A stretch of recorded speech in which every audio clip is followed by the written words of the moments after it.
안녕하세요. 안전노무사입니다. 오늘은 JTBC 회생 신청 관련해서 우리 시험에 어떤 주제가 나올 수 있을지 짧게 소개해드리고자 영상을 찍게 되었습니다. JTBC가 제가 처음으로 사회생활한 곳이에요. 인턴했던 회사였는데 이렇게 뉴스로 접하게 되니까 굉장히 충격적이었고요. 아무튼 JTBC 회생 신청 관련해서 가장 문제가 되고 있는 부분이 중개권 구매죠.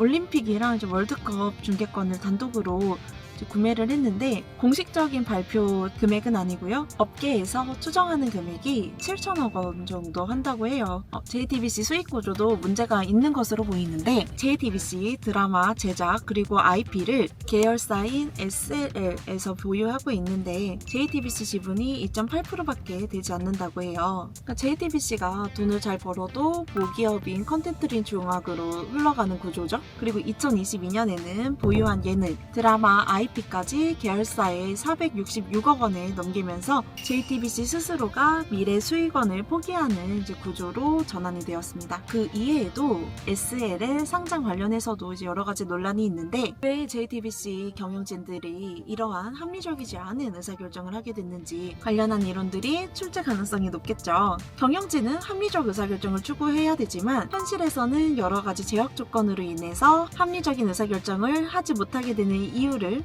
설명한 이론으로 대표적으로 사이먼 이론이 있죠. 사이먼의 제한된 합리성 모형 관련해서 출제 가능성이 높은 주제라고 판단이 되고요. 가장 비합리적인 의사결정이 나타나게 되는 이유를 설명하게 되는 모형으로 조직 차원의 의사결정 모형으로 쓰레기통 모형이 있죠. 근데 쓰레기통 모형은 출제가 되어서 제가 보기에는 경영자의 직관, 경영자의 주관을 바탕으로 의사결정을 내리게 되는 직관적 의사결정 모형이 출제 가능성이 높다고 판단이 됩니다. 아무튼 경영자는 합리적 의사결정을 추구해야 되지만 왜 현실에서는 비합리적인 의사결정이 나타나게 되는지 관련해서 사이먼의 제한된 합리성 모형 그리고 직관적 의사결정 모형을 여러분들이 중요하게 보시면 좋을 것 같습니다. 또 두 번째는 JTBC 경영진들이 모여서 집단 의사결정을 했음에도 불구하고 왜 그러한 오류가 나타나게 됐는지 집단 의사결정의 역기능도 출제 가능성이 높겠죠? 집단 구성원들의 잘못된 의견일치 추구 성향을 의미하는 집단사고 그리고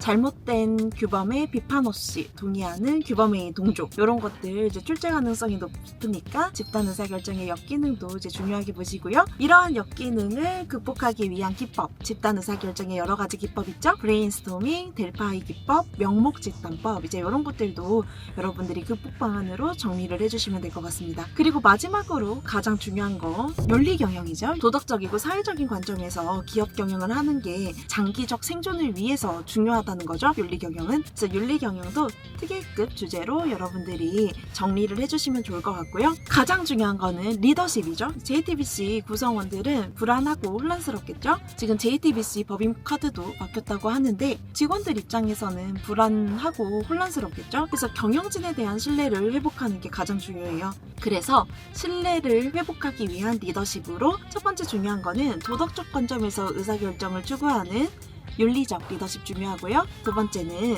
부하의 이해관계에 초점을 두고 리더십을 행사하는 서번트 리더십 중요하고요. 세 번째는 거짓된 모습이 아니라 진솔된 모습으로 솔선수범하는 진정 리더십 중요하다고 할 수가 있겠습니다. 인사 노무관리는 제가 수업 시간 때 따로 설명을 드리도록 할게요. 그래서 여러분들이 경영조직론 관련해서 출제 가능성이 높은 부분만 핵심적으로 정리를 잘 해주시면 좋을 것 같습니다. 지금 설명드린 부분들은 다 경영조직론에 해당하는 내용이고요.